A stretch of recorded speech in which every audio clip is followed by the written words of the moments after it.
Hi, we're going to talk about writing a Rogerian argument. And a Rogerian argument is what George Lakoff calls argument as dance as opposed to argument as war.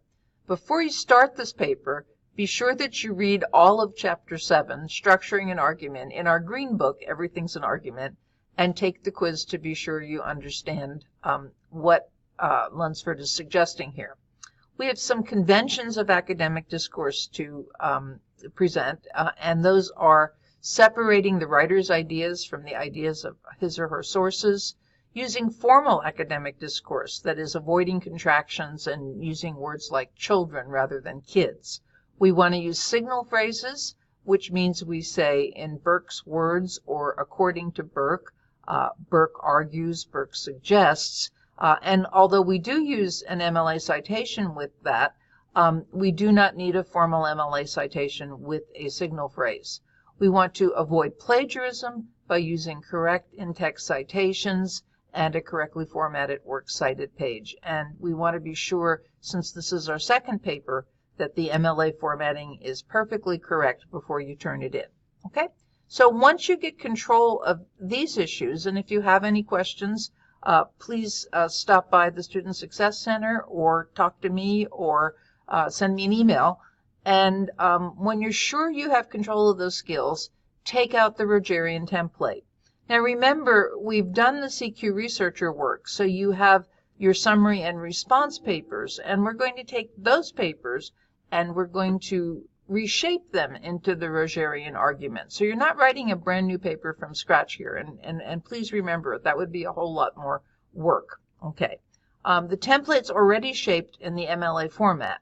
And you can enable show comments under review in Microsoft Word, and you'll be able to see notes on how to write the paper in the show comments section. So pick and choose from your summaries as you rewrite into this new form.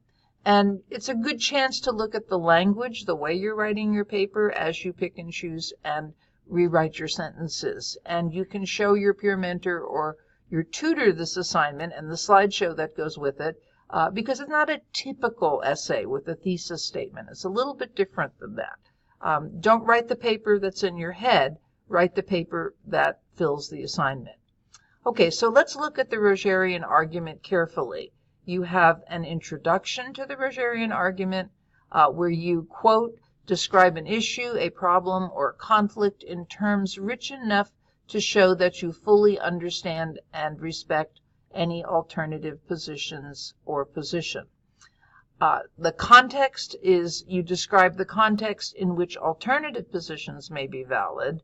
You give your own position, and then you tell the opponent the benefits that your position will provide if he or she adopts your position. So start by deciding whether you agree more, and that's 51% more, with the pro side or the con side in the CQ researcher. Remember that the issue is complex and there's not a simple right answer. Your purpose in writing this argument is to convince your readers that you are reasonable. Then start outlining your paper. So use the information from the entire CQ researcher to describe the problem or the conflict that you're working on. And you can reuse a revision of the summary you disagree with the most. Be sure to maintain an objective tone as you describe the alternative point of view.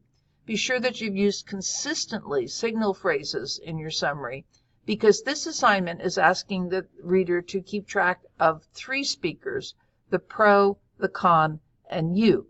Be sure that your summary contains no plagiarism. This is really important.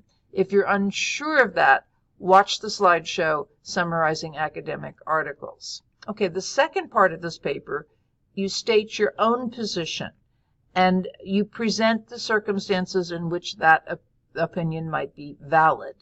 Here you will let go of both the pro and the con ideas and clearly state your own stance. Draw from the summary of the side that you agree with as evidence, and draw from your response paper, the right column of your research log, to develop your ideas.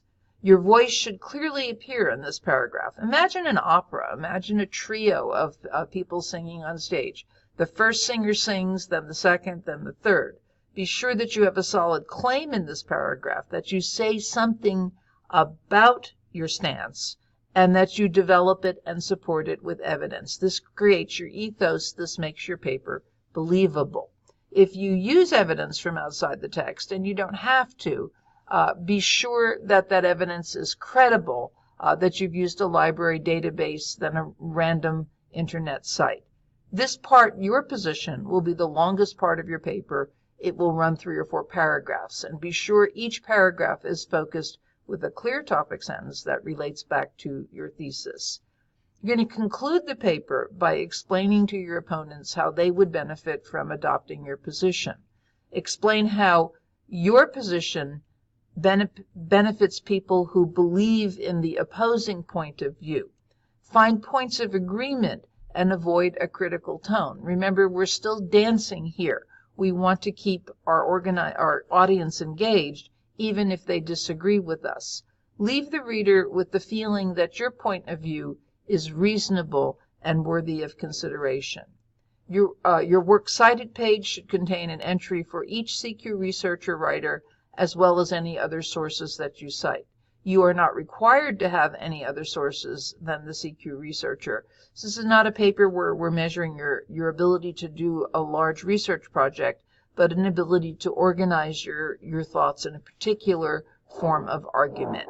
And as always, if you have any questions, be sure to contact me by email or see me during an office hour or at the Student Success Center. Good luck and enjoy.